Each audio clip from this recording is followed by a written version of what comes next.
et là je vais me rendre compte qu'en fait ma roue s'est détachée, la fixation rapide s'est défaite et du coup ma roue n'est totalement plus attachée. Donc je décide de m'arrêter, de toute façon je pouvais plus continuer la route comme ça. Donc je m'arrête pour remettre ma roue, donc là je me remets la roue comme je peux, je m'arrête environ 20 secondes comme vous pouvez voir sur la vidéo et je repars le plus vite possible. Donc là on est à 5 tours de l'arrivée, donc là j'étais vraiment en gros stress quand même si j'étais plus ou moins serein par rapport à la situation. Je repars le plus vite possible, donc comme vous pouvez voir que direct je rembraye directement. Tant même, j'ai dû donc me laisser décrocher jusqu'à me faire rattraper par la voiture balai qui m'a gentiment proposé de me ramener jusqu'à l'arrivée. Clairement j'étais vraiment dégoûté, je voulais absolument finir cette course. Malgré tout, je suis quand même content, j'avais largement les jambes pour finir. Donc je me dis que c'est objectif accompli. Au moins vous voyez un peu comment ça se passe et tout ce que l'on a sur nous. Car comme vous pouvez le voir, pédaler avec un masque pour respirer, c'est pas forcément ce qu'il y a de plus. J'étais en train de me dire que j'allais devoir rentrer à pied, j'étais un petit peu dégoûté. Jusqu'à que la voiture balai nous double et me dise qu'ils ont des roues. Du coup après presque 3 minutes à être lâché du peloton, on me change donc la roue. Et là je vais rallumer la GoPro, donc vous allez le voir à l'image. Je repars donc derrière voiture, pas trop stressé car le peloton roulait tellement peu vite que j'étais forcément obligé de rentrer.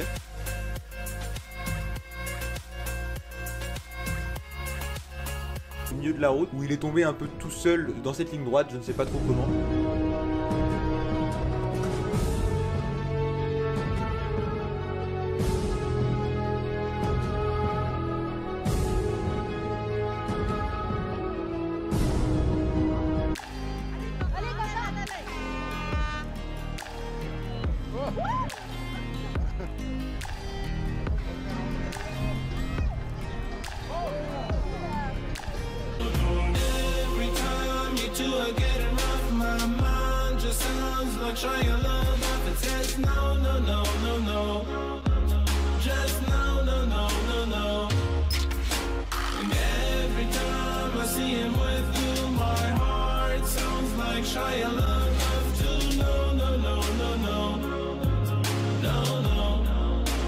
Environ 2 km de départ fictif et comme vous pouvez le voir on entend à la radio problème mécanique de Saint-Brévin. Directement nous essayons de venir en aide à notre coureur mais malheureusement il y a eu une grosse casse, il a arraché le dérailleur avant et le dérailleur arrière, c'était donc irréparable. Donc au bout de 2 km le départ n'était même pas lancé que un de nos coureurs était déjà hors course.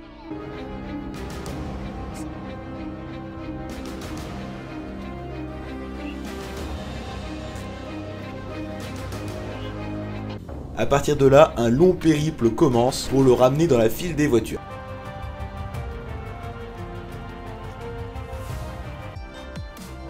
Comme vous pouvez voir ici, au moment où l'échappée part dans le virage qui était le plus dangereux, il y a une chute avec quelques gars à terre, mais je pense qu'il n'y a pas eu de grosses blessures.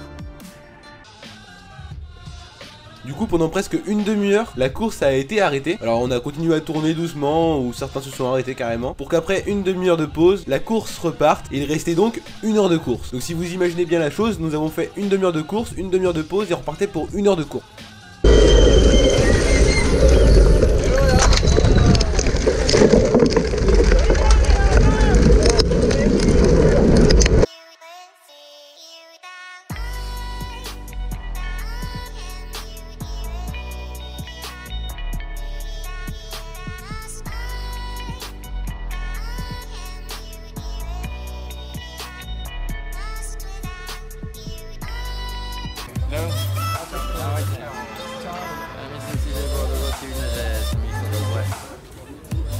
It's a fantastic feeling to win the stage with the team. Greg in the yellow jersey.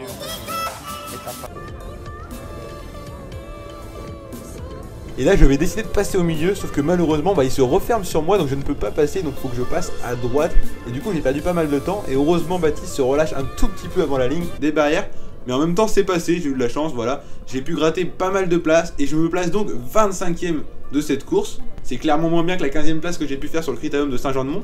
Mais en même temps, par rapport au monde qu'il y avait sur la ligne de départ, c'est pas si mal que ça. Sol juste après la ligne. Et malheureusement, c'est un pote à moi, c'est celui qui gagne la course en fait. Il gagne la course, il lève les bras et là il s'est pris un gros coup de vent car il y avait beaucoup de vent ce jour-là. Et il est tombé malheureusement. Sauf que le problème, c'est qu'il s'est cassé la clavicule et que du coup sa saison est terminée. Donc c'est terminé sur une victoire, c'est vrai, c'est pas trop mal. Mais terminé comme ça, c'est vraiment très dommage. Vous pouvez voir que ça commence à remonter à ma droite, à ma gauche. Et puis là le sprint va se lancer. Donc je vais vous mettre un peu les GoPro, les deux GoPro, et vous pouvez voir que déjà Quentin Chanson remonte à ma gauche, et c'est à partir de là qu'en fait je rajoute la dernière vitesse. Donc je vais réussir à remonter un petit peu, gagner quelques places. Mais là vous voyez qu'on roule à 60, c'est pas pardonnable de pas avoir mis la dernière vitesse. Totalement à bloc, franchement je pensais pas réussir à faire une bonne place, mais pour le coup énervé ça passe on va dire.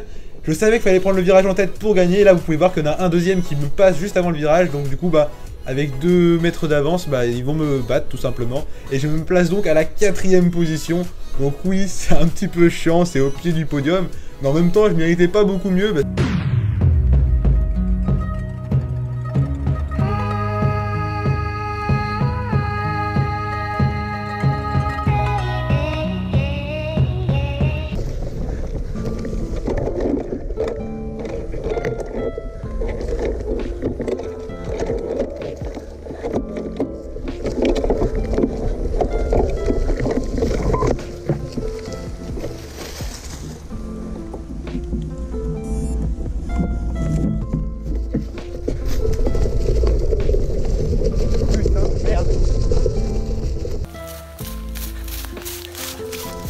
Plus, du coup je pouvais pas courir.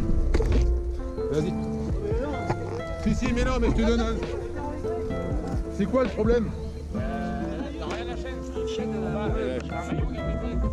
Mais non, ah oui là. T'as fait un 8.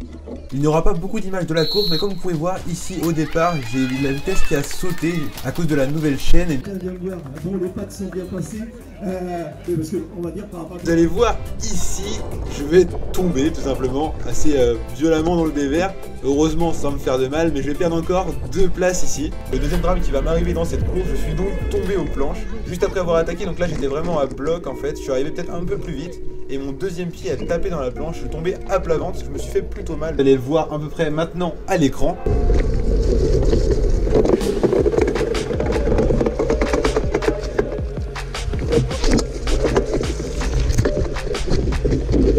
Casse les couilles. Donc voilà, vous avez vu, j'ai explosé le dérailleur en fait. J'ai absolument rien fait, on peut voir que je ne passe même pas les vitesses, je fais absolument rien. Le dérailleur...